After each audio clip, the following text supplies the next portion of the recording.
Oi, gente! Hoje eu vou compartilhar com vocês um pouquinho sobre como foi o meu diagnóstico de câncer no ano de 2005, mas essa história começou um pouquinho antes, mais precisamente no final do ano de 2004, onde eu era uma adolescente super ativa, jogava handball na escola, fazia academia e tinha acabado de ganhar o meu primeiro cavalo, o Apollo, para começar a treinar a prova de 3 tambores. Eu comecei a sentir muitas dores no joelho. Mas assim, não era uma dorzinha singela qualquer, era muita dor no joelho. Eu pisava, dava aquele choque, aquele impacto. O que acabou com que nós procurássemos, né, um especialista em joelho, onde eu acabei sendo vítima de um erro médico. E eu faço questão de compartilhar isso com vocês para alertar vocês. Por quê? Porque às vezes o médico acaba achando que não é uma coisa tão séria, que não é uma coisa tão grave. Eu estava com um tumor ósseo e esse médico especialista em joelho insistia para minha mãe que eu, adolescente com 16 anos, devia estar com algum problema psicológico, querendo chamar a atenção da minha família. Então, por que eu tô falando isso para vocês? Eu tô falando isso para vocês porque às vezes vocês vão em algum médico ou alguma coisa e eles falam que não é nada e a pessoa continua sentindo alguma coisa. A minha dica: procurem uma segunda opção, procure uma segunda opinião, porque eu sofri com isso. E as consequências no meu tratamento foram muito graves devido a esse erro médico. Porque como todos nós sabemos, não é a primeira história de um diagnóstico de câncer que passou por um erro médico antes. Claro, o ser humano erra, claro, ninguém é obrigado a acertar, mas ele, no meu caso, não pediu sequer um raio-x. E o problema era no joelho. Então, assim, ele passou um anti-inflamatório, a dor melhorou um pouquinho, né? A gente acreditou. Até que essa dor foi ficando insuportável. Já no começo do ano de 2005, eu comecei a ter dificuldade para me locomover, para fazer atividades simples do dia a dia, como o simples fato de pisar no chão. E da noite para o dia, o meu joelho cresceu, ficou enorme. No retorno, ele falou que estava tudo bem, continuou não pedindo esse raio-x. Então, assim, até que nós mudamos de médico. A dor foi aumentando, minha mãe não concordando com ele insistindo que não era nada, acabou me levando em outro ortopedista. E onde logo na primeira consulta foi solicitado o raio-x e apareceu uma sombra avermelhada assim ao redor do joelho, o que não era normal. Eu que nunca tinha sofrido um acidente, nunca tinha quebrado a perna, a chance de ser uma calcificação óssea ali eram mínimas, e ele solicitou uma ressonância magnética. O dia da ressonância magnética, outro susto, digamos. Eu não conseguia esticar a perna para colocar o filme para poder entrar naquela máquina. De tanta dor que eu sentia, eu não conseguia dormir de dor, eu não conseguia comer de dor, eu estava perdendo muito peso e para fazer o exame, acabou que eu tive que tomar anestesia peridural para poder conseguir esticar a perna, colocar o filme para entrar na máquina. Quando saiu o resultado, aquele grande susto. Logo no resultado já estava ali, osteosarcoma. Osteosarcoma? O que será osteosarcoma? Neoplasia maligna dos ossos longos, ou seja, câncer de osso. Até então, a hora que nós levamos o exame no consultório, a gente não tinha muita noção do que poderia ser, né? Poderia ser uma inflamação de menisco, poderia ser uma coisa mais simples, mas não era.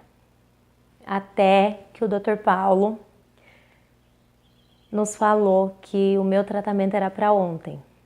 O meu tratamento tinha que começar o mais rápido possível, porque o primeiro lugar que esse tumor ia era para o pulmão, como realmente foi devido a esse erro médico e a esse diagnóstico tardio que eu tive.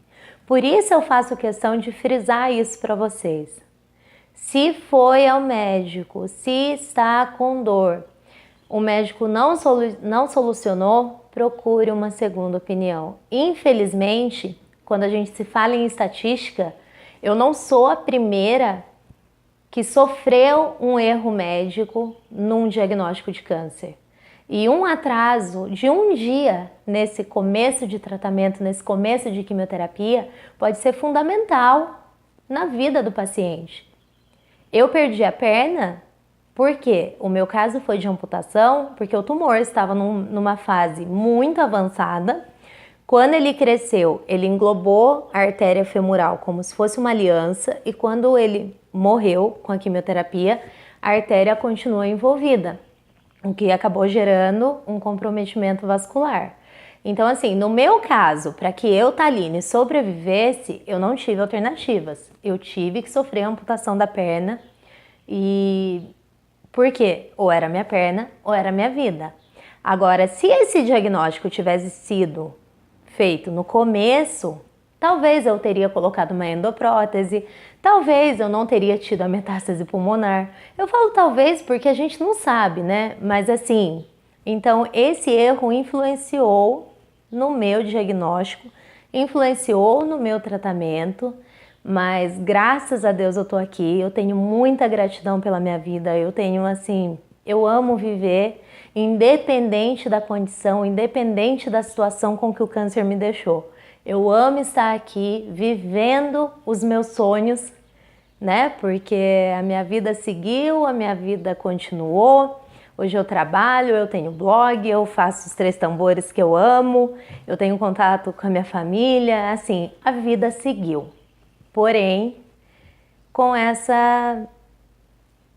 esse detalhe, né? Que o câncer acabou me deixando, que eu costumo dizer que a minha perna hoje é um detalhe. E teve uma segunda parte do diagnóstico, que foi a parte eu me vi com câncer. 16 anos com câncer. Vocês já se imaginaram nessa situação? Falei, meu Deus, e agora? Né? Quando eu recebi o diagnóstico, no dia 14 de março de 2005, tinha ido na consulta eu, a minha mãe, a minha madrinha e uma amiga da minha mãe. Meu pai estava viajando a trabalho, a minha irmã fazendo faculdade no interior de São Paulo, eu moro no sul de Minas, e eu falei, meu Deus, não vamos contar para eles por telefone, a decisão foi minha, eu não quis contar. Era uma quarta-feira, eu recebi o diagnóstico. O Dr. Paulo me encaminhou para Campinas, para o Boldrini, que é um centro de referência na América Latina em tratamento oncológico. E a minha consulta já era na sexta-feira. Então, assim, nós fomos para a consulta falando que era um exame que eu tinha que fazer para o meu pai e para minha irmã, para não contar por telefone. E nessa primeira consulta foi o grande choque com a realidade que eu teria que enfrentar. Não sei por quanto tempo, a gente não sabia, era leigo, nunca tinha tido caso de câncer na família, eu fui o primeiro, espero que talvez o último. Então, assim, a hora que eu entrei e eu comecei a ver aquele tanto de gente em tratamento, todos carequinhas, adolescentes, crianças, bebês. Aquele hospital lindo, o Boldrini é lindo. O Boldrini, eu costumo dizer que parece um shopping center. Você não parece que você está ali num hospital de câncer. E eu fui chamada para consulta. Nessa consulta veio a realidade de como seria o meu tratamento após o diagnóstico. De como seria o meu dia a dia, né? Nesse próximo ano, que a médica nos disse que seria aproximadamente um ano e meio de tratamento, como realmente foi. Foram 1 ano e 3 meses de tratamento. Ela me falou um pouco sobre o protocolo de quimioterapia, que era o protocolo americano de quimioterapia, que as quimioterapias seriam todas internadas, eu internaria na segunda-feira, sairia na sexta-feira, quando não tivesse intercorrência. Nessa primeira consulta já se falou sobre a possibilidade de amputação, porque o meu tumor estava muito adiantado. Meu tumor tinha uma circunferência de 11 centímetros, do joelho doente para o joelho saudável. Então, já tinha uma predisposição ali à amputação. E ali eu saí com uma mensagem que é o que eu faço questão de compartilhar para vocês, que é a mensagem da minha vida. Uma pessoa muito especial, muito querida, que é a doutora Gisele Eiras Martins. A doutora Gisele, ela faz parte da minha vida, ela acompanhou todo o meu tratamento, a doutora Gisele acompanhou toda a minha história e nessa primeira consulta eu acho que talvez ela nem saiba dessa importância que ela tem na vida, porque ela me falou que 50% era o tratamento e 50% era a minha cabeça. E ali eu saí decidida que os meus 50% seriam muito bem cumpridos, como realmente foi. Então, foram momentos difíceis, foram momentos que eu comemorava toda vez que eu saía do hospital. Eu fiz uma planilha com as sessões de quimioterapias, 22, e cada vez que eu chegava em casa eu fazia um X que eu tinha marcado, que era menos uma, nunca mais uma. Eu nunca ia para Campinas com aquela sensação, nossa, mais uma quimioterapia. Eu ia para Campinas, nossa, menos uma quimioterapia. Mas eu ia assim, sempre feliz, comemorando? Não, eu não ia sempre assim. Digamos que uns 85% do tratamento eu era assim. Mas teve momentos muito ruins, momentos muito difíceis, que eu também vou falar sobre isso com vocês mais um pouquinho para frente. Como eu estou dividindo os vídeos por tópicos dessa tag, né, câncer na adolescência, eu não quero misturar os assuntos. Mas eu espero que vocês tenham gostado. É um assunto talvez chato de falar, é um assunto que talvez alguns de vocês tenham dificuldades em falar sobre, mas é um assunto que tem que ser falado, porque ninguém sabe o dia de amanhã. Então eu espero que vocês tenham gostado e até o próximo vídeo. Um beijo!